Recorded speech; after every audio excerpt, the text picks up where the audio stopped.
body chasing the truth.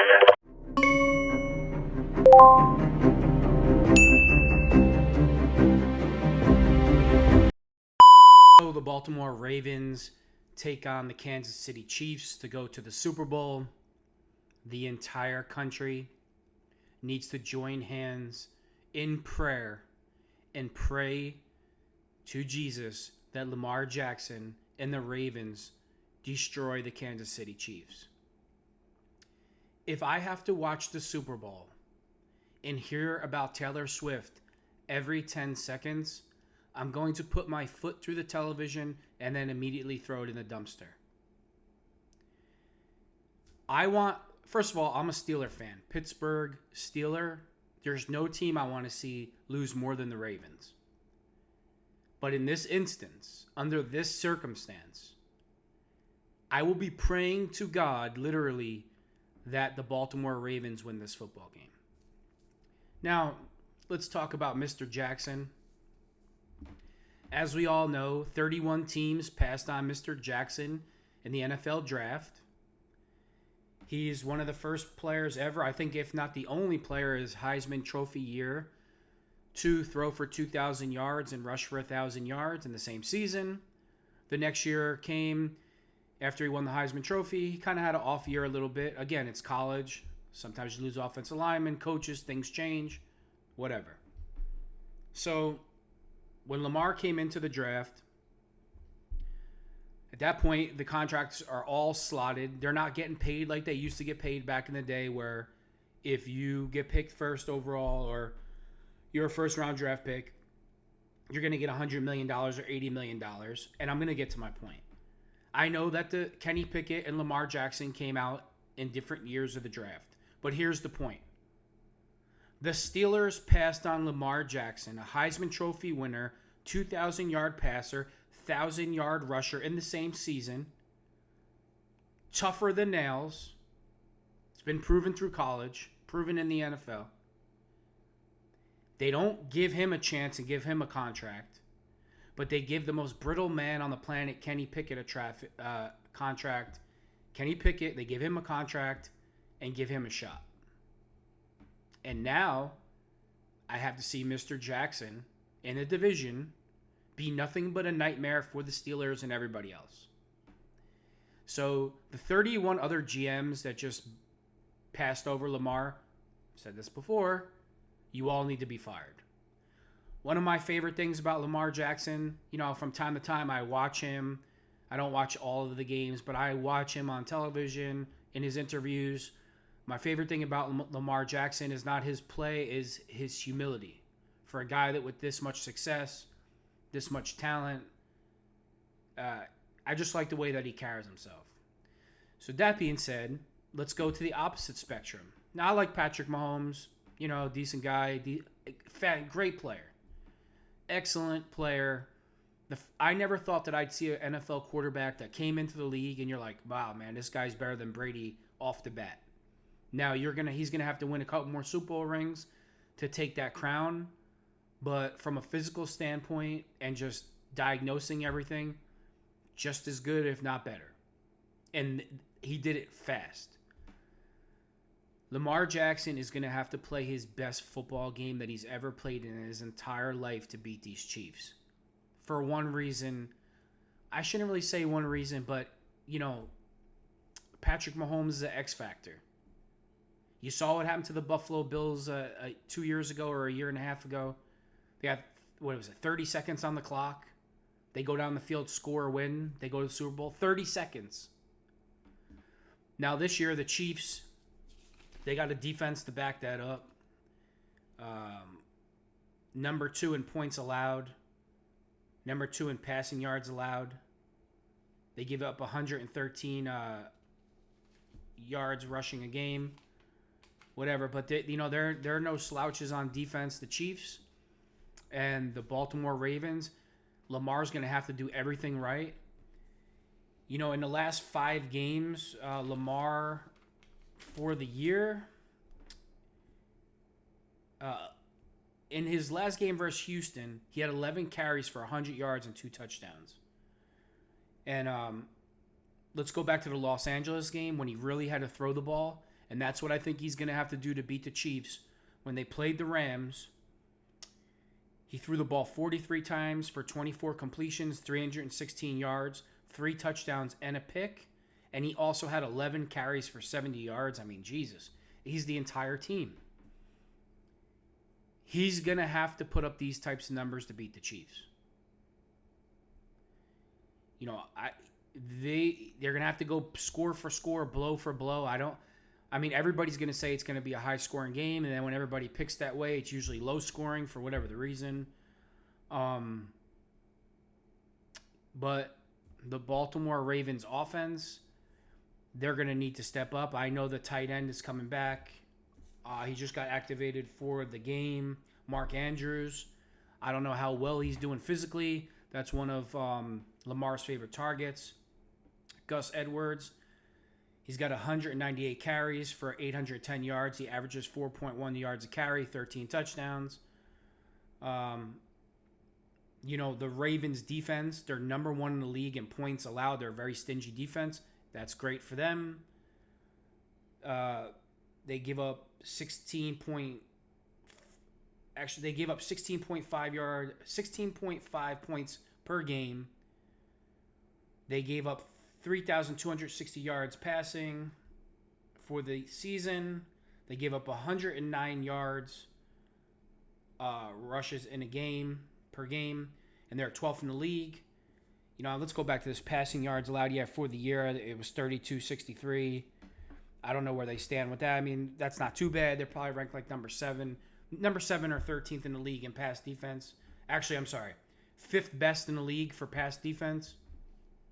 So the Baltimore Ravens got a great defense to go along with the offense. The offense is I don't want to say it's not big play. I don't want to say it's not explosive. Baltimore Ravens, John Harbaugh. If Travis Kelce goes nuts in this game because you guys don't double team him and take away the Chiefs' best offensive weapon besides Patrick Mahomes, his go-to guy, you should be fired. Defensive coordinator should be fired. When the Eagles played the Chiefs in the Super Bowl, all you saw was Travis Kelce running down the field. First drive had 70 yards receiving. I said the game's over. Travis Kelce cannot get off to a good start.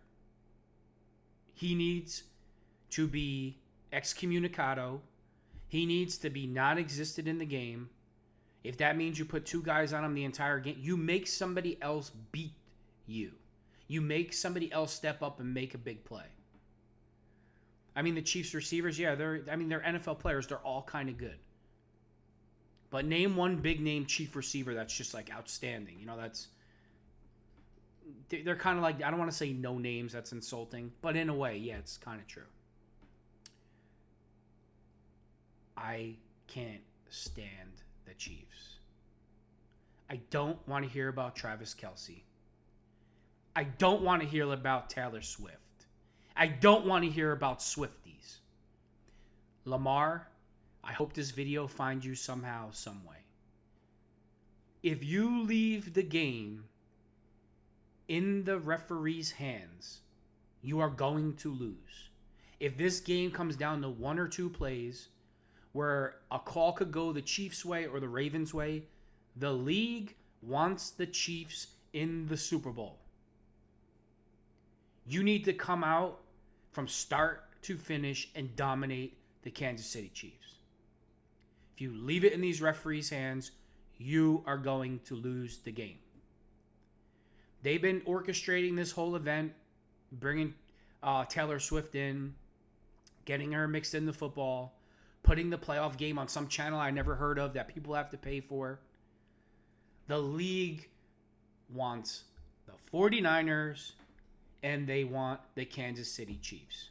The 49ers with the San Francisco stuff, the inclusive stuff leading up to the game. Don't want to get into that. And then the Chiefs. So we will hear about everything other than football if those 2 teams get in. I need the Baltimore Ravens to dismantle the Chiefs. I need the Baltimore Ravens defense Every time Travis Kelce comes off the line of scrimmage, the linebacker jams him like you got to knock him off his feet. And then I need the safety or the nickel corner to just blanket the hell out of him. And for 5 yards, do nothing but beat the man up on the field. That's what's got to be done. Travis Kelce needs to be taken out of the game immediately. If you see the first drive and Kelce's got 3 catches for 50 yards and a touchdown, the game's over. The game will be over before it starts. And then I'm going to have to listen to Taylor Swift and Swifties and stupid dances in the Super Bowl, and I'm going to have a broken television. Let's move on to the Rams-Lions game. Here's another game that the league wants the 49ers in. Because they want the Super Bowl to revolve around everything other than the actual game. The Detroit Lions, they're super physical. They all fly to the ball on defense. I love that one safety. That's a headbanger. Crushes guys. Super physical guy. I can't remember his name off the top of my head. Amon St. Ram Brown. I'm saying his name wrong. Excuse me. Amon-Ra St. Brown. 1,515 yards on the season. Huge playmaker. Jared Goff is 4,575 passing yards. The Lions are playing smash mouth football. They got 2 rushers. David Montgomery's got 1,015 yards. Jahmyr Gibbs got 945 yards. They got almost 2,000 yards rushers with almost 5,000 yards passing. Those numbers are insane. They can really run the football. So what are they doing? They're playing defense, playing smash mouth. Laporta had a good year. Rookie, 881 yards receiving. The Detroit Lions are ranked 5th in points per game, 2nd in passing, rushing they're 5th. I'm surprised at that. Total yards per game, they're 3rd, 394 yards per game. Lions defense, their numbers aren't the greatest. Points against, they're 23rd in the league. Yep, and in total yards, they give up 232 total. No, that can't be right. Passing yards of the game, they're ranked 27th, 247 yards. They give up passing per game. 232 yards, total yards. Actually, no, I'm sorry. Again, 3rd time. Per game, they give up 336 total yards, and they're 19th ranked in the league. Not the greatest numbers, but they're fast, they're physical, they fly to the ball, they pursue. I'm always going to go with the best quarterback in the game for the most part. I don't think Purdy outplays Jared Goff. It's my opinion. I think Jared Goff outplays Purdy. And again, with the 49ers, who's the biggest weapon now that Deebo Samuel's out other than Ayuk? It's the tight end.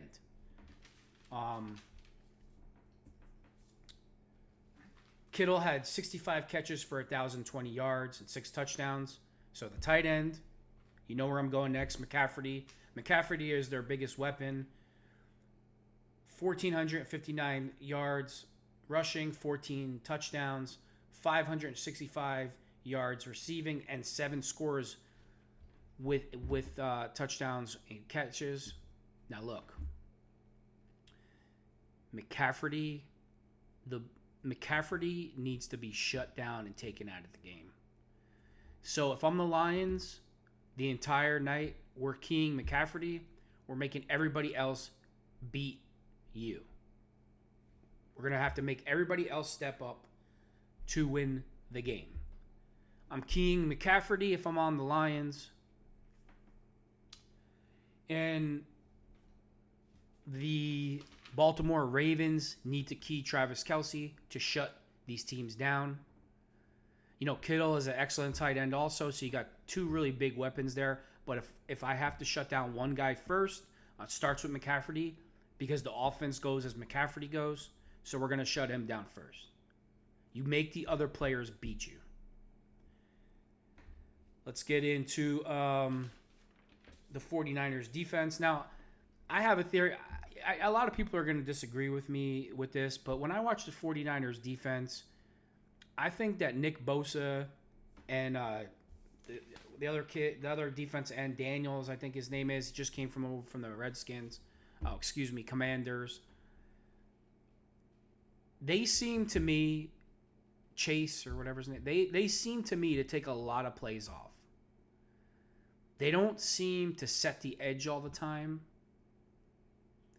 If I'm Lamar Jackson and the read ain't there, off tackle.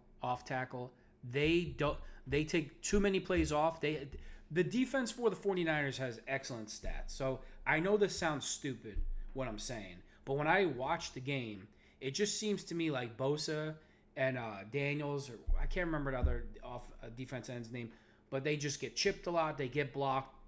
They're not dominant. They're not TJ Watt. I can tell you that for sure.